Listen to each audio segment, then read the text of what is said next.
European ইউনিয়নের 20 দেশের 20 জন রাষ্ট্রদূত দিল্লিতে থাকেন। 7 দেশের 7 রাষ্ট্রদূত ঢাকায় আছেন।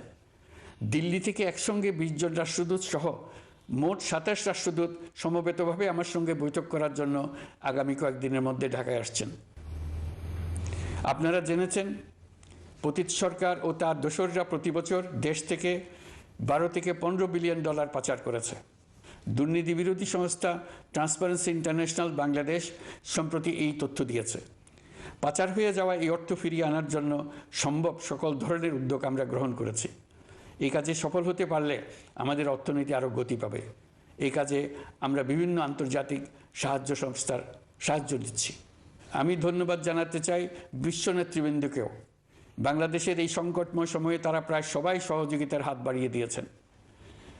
আমি যখন সেপ্টেম্বরে জাতিসংঘের সাধারণ পরিষদের অধিবেশনে যোগ দিই, সে সময় মার্কিন যুক্তরাষ্ট্র, European Union, Canada, Italy, Holland, জাতিসংঘের মহাসচিব সহ বিশ্বের অনেক দেশের সরকার প্রধানের সঙ্গে আমার বৈঠক করার সুযোগ হয়। তারা স্বতঃস্ফূর্তভাবে আমাদের প্রতি সর্বাত্মক সহযোগিতা প্রদানের অঙ্গীকার ব্যক্ত করেছেন।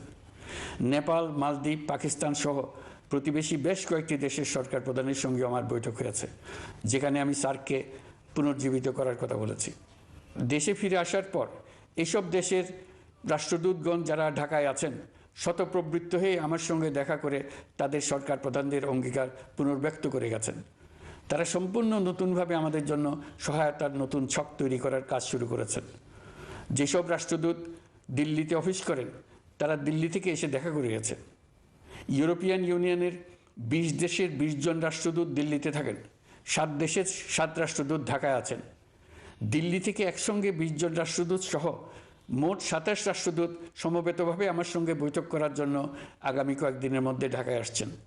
আগে কখনো ইউরোপিয়ান ইউনিয়নের 27 জন রাষ্ট্রদূত একত্র হয়ে সরকারের সঙ্গে আলোচনায় বসেনি। দিল্লি থেকে এই বিশাল সংখ্যক রাষ্ট্রদূত একসঙ্গে বৈঠক করার জন্য কোনোদিন আসেনি। এবার এই কাজটি করার পেছনে আছে ইউরোপিয়ান ইউনিয়নের সমর্থন প্রকাশ করা এবং অর্থনৈতিক ক্ষেত্রে উচ্চ পর্যায়ের সহযোগিতা গড়ে তোলা। ইতিমধ্যে আমার সঙ্গে দেখা করেছেন সৌদি আরব, সংযুক্ত আরব আমিরাত, ব্রাজিল, তুরস্ক, রাশিয়া, ফিনল্যান্ড, সিঙ্গাপুর, লিবিয়া সহ অনেক দেশের রাষ্ট্রদূত।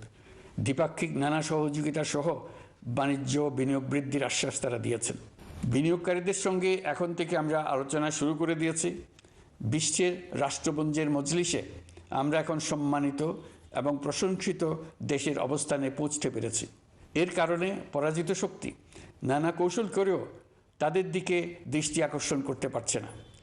তারা নানা চেহারা নিয়ে আপনাদের প্রিয়পাত্র হওয়ার চেষ্টা করছে। পরাজিত শক্তির ষড়যন্ত্র থেকে নিজেকে মুক্ত রাখুন, দেশকে মুক্ত রাখুন। এই ব্যাপারে অনড় থাকুন।